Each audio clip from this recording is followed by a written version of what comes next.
My name is Takagi.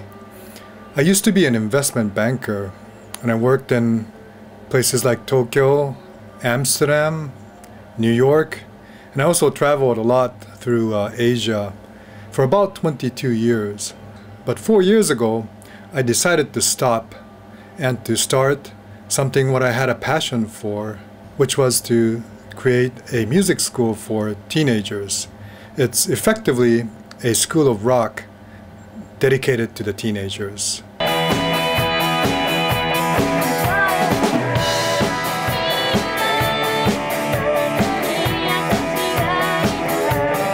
LiveJam is a very unique school, probably one of its kind in Japan. This is where you can not only take lessons in all kinds of rock instruments, but this is probably the only place where teenagers can form bands with each other and then perform on stage. Every 3 or 4 months, we rent out a venue that's used by the professionals, and we have all the bands performing there. I was once an aspiring musician when I was in my college days, but I gave that up for finance for over 20 years. So I wanted to go back into music.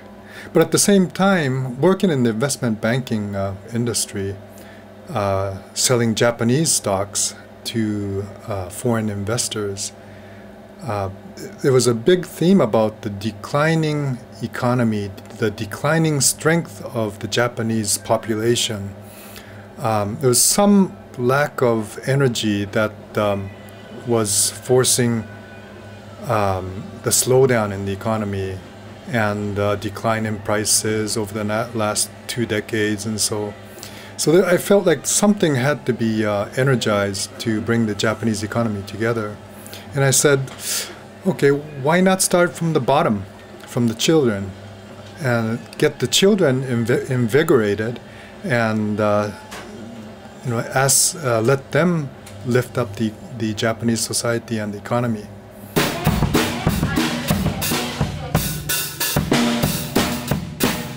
I did a little bit of study of statistics and compared the music instrument market of the United States and Japan. And what I noticed is in the US, in the past 20 years, instrument sales have actually gradually but steadily been rising. But in Japan, actually, especially if it comes to the instruments like guitars and drums, the instrument sales have declined quite sharply from 20 years ago. It's almost like a half of the level of 20 years. So I thought maybe people have been away from music for too long, and this is about time we get them back into music.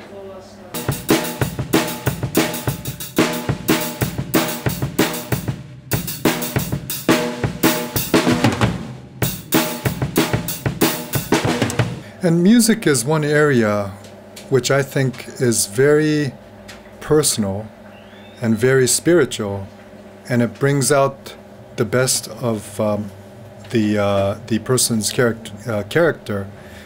And I was concerned about the digitalized world, getting all the kids immersed into the internet or the computers or the computer games, spending all their time in the virtual world.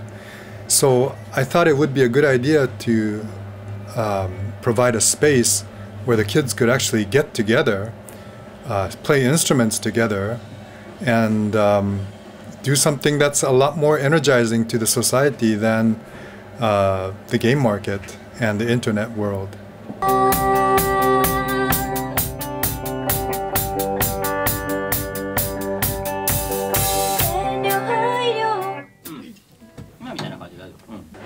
There are a lot of places where you can take music lessons in Japan for kids, but most of them are in the classical field. There are some areas of jazz, but mainly for the older generations.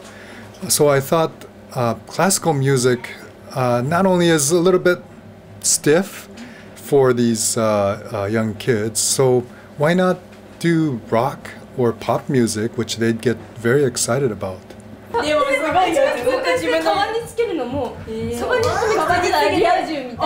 勝ち組やみたいなそういうやつ。So it's been 3.5 years since we started. We've seen more than 100 kids come through, and the place is always loud and noisy. People are always laughing. There's always laughter on the table. And the place is very energized and a happy place. Students are not only musically successful, but this is a place where they can come and do their homework and help each other. And that's something that we would see on a daily basis. We've seen quite a few people audition for music competitions, and we've also seen record labels come in seeking talent. We've also seen quite a bit of celebrity, including major big rock stars, as well as high-profile politicians come attend this place and loving it.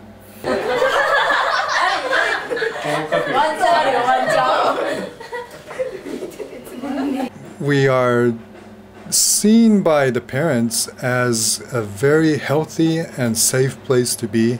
A lot of the parents allow the kids to stay here until 8 o'clock, 9 o'clock, knowing that they are at LiveJam and knowing that they are in a safe and secure place. The parents initially may have had some concern about playing rock and how that might affect their attitudes or their grades, but I think we've learned in the past few years that the parents have really come to endorse us because they've developed a lot more than just music skills, teamwork and leadership and communication skills, and a lot of discipline and manner that they wouldn't have normally developed on their own.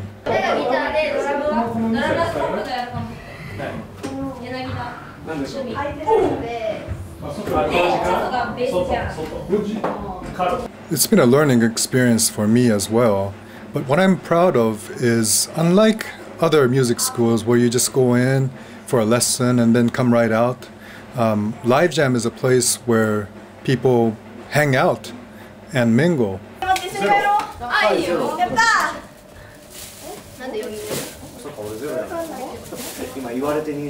But the most interesting part is seeing all these students come in. A lot of them are initially very shy, and they would initially come in for a lesson and walk right out and will say, okay, see you later.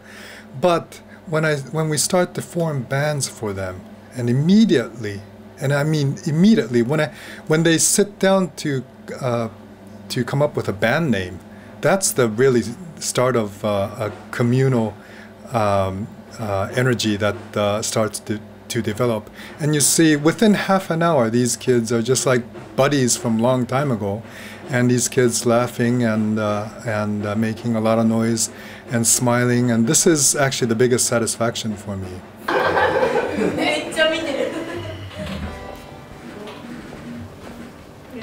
The only band school for teenagers in Japan. So right now we have a lot of people looking us up on the internet. Some of them are traveling as much as 3 hours to get here. So ideally, I'd like to be able to expand to other regions of Japan and expand the opportunity for other teenagers around Japan to experience the same LiveJam spirit.